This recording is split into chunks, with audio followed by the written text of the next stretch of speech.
عز وجل وما أرسلناك إلا رحمة للعالمين وقال رسول الله صلى الله عليه وسلم من تشبه بقوم فهو منهم শ্রদ্ধেয় সম্মানিত মঞ্চে উপবিষ্ট বর্তমান সময়ের উজ্জ্বল নক্ষত্র উম্মতের রাহবার সম্মানিত উলামা হযরত ও আজকের এই ধনাঢ্য মজলিসের সুদক্ষ পরিচালক ন্যায় নিষ্ঠার কলম হাতে বিদগ্ধ বিচারক মণ্ডলী আমার সামনে উপবিষ্ট সবুজ বাংলার প্রত্যন্ত অঞ্চল থেকে আগত এলএনপি ছাত্র ভাইরা ও আমার প্রাণপ্রিয় শ্রোতা বন্ধুগণ সকলকে জানাই আমার পক্ষ থেকে আন্তরিক শুভেচ্ছা অভিনন্দন।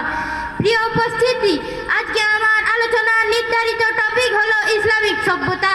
সময়ের সংক্ষিপ্ত পরিসরে উক্ত বিষয়ের উপর কিঞ্চিত আলোকপাত করার প্রয়াস চালাবো ইনশাআল্লাহ। প্রিয় উপস্থিতি, আজ যখন সারা বিশ্বে সমাজ ব্যবস্থা এবং মানবতার মূল্যে কুটারাঘাত হানছে, ইন্নাল কুওয়াতা লিল্লাহি জামিআর বলিষ্ঠ আহ্বান এবং মাদিনা সনদ ভিত্তিক রাষ্ট্র ব্যবস্থাকে উপেক্ষা করে জনগণকে সমস্ত ক্ষমতার উৎস এবং মানব রচিত সমাজ ব্যবস্থাকে উন্নতি সোপান মনে করা হচ্ছে, ঠিক এই মুহূর্তে বিশ্ব শান্তি প্রতিষ্ঠায় মহানবী সাল্লাল্লাহু আলাইহি ওয়াসাল্লামের ভূমিকা আলোচনা করা এবং ইসলামিক সভ্যতা সঠিকভাবে জানা বাস্তবিক পক্ষে সময়ের দাবিদার। প্রিয় উপস্থিতি, এই পৃথিবীতে বহু রাষ্ট্র পরিচালক অতিবাহিত হয়েছেন, কিন্তু মহানবী সাল্লাল্লাহু আলাইহি ওয়াসাল্লাম বিশ্ববাসীকে যেই মডেল রাষ্ট্র উপহার দিয়েছেন তা পৃথিবীর ইতিহাসে বিরল। কেননা তিনি এমন এক বিভীষিকাময় অবস্থায় এ দ্বারায় আগমন করেন যখন মানুষের মাঝে মানবতা ও সভ্যতার লেশ মাত্রাও ছিল না। মানব জাতি গগন বিদারী আওয়াজ তুলে চিৎকার করে বলছিল, কেউ কি আছো আমাদেরকে একজন রাহবার দিবে, আমরা মানুষ হয়ে বাঁচতে চাই। কেউ কি আছো আমাদেরকে একজন কান্ডারি দিবে, আমরা শান্তিতে বাঁচতে চাই। ঠিক এই মুহূর্তে শান্তির সওগাত ও অশান্তির চূড়ান্ত পতন ঘটিয়ে এ দ্বারার বুকে আগমন করেন বিশ্ব মানবতার মুক্তির দূত রাসূল আরবি সাল্লাল্লাহু আলাইহি ওয়াসাল্লাম এবং প্রতিষ্ঠা করেন তদানীন্তন আরবের মাঝে শান্তিময় রাষ্ট্র ব্যবস্থা।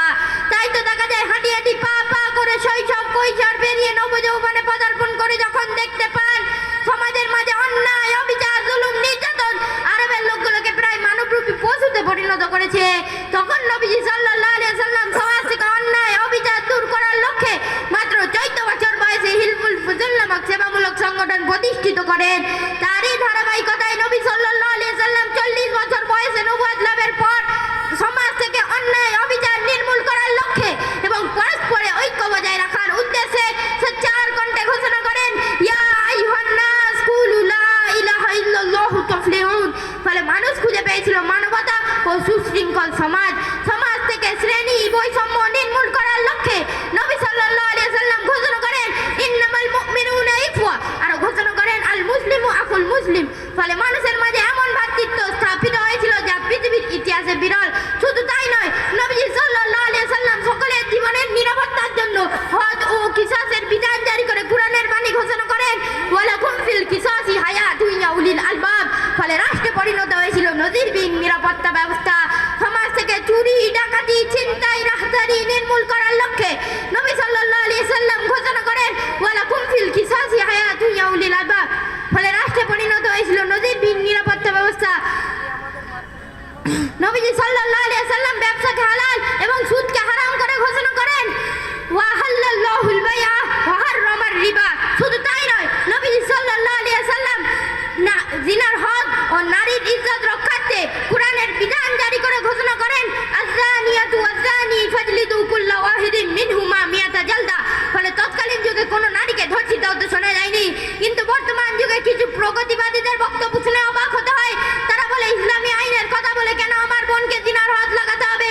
প্রিয় উপস্থিতি, আজ যারা সভ্যতার দাবিদার নারী জাতি বলি আওড়ায়, সুস্পষ্ট ভাষায় তাদেরকে বলতে চাই, ইতিহাস ঘেটে দেখো, যে এই যুগে নারী হয়ে জন্মানোটাকে পাপ মনে করা হতো, নারী হয়ে জন্মানোর কারণে জীবন্ত পুঁতে ফেলা হতো, নারী হয়ে বেঁচে থাকার ন্যূনতম অধিকার ছিল না, সেই যুগে নবী সাল্লাল্লাহু আলাইহি ওয়াসাল্লাম নারীর ইজ্জতকে স্বচ্ছ মাকামে আসীন করে ঘোষণা করেন, আল জান্নাতু তাহতা আকদামিল উম্মাহাত।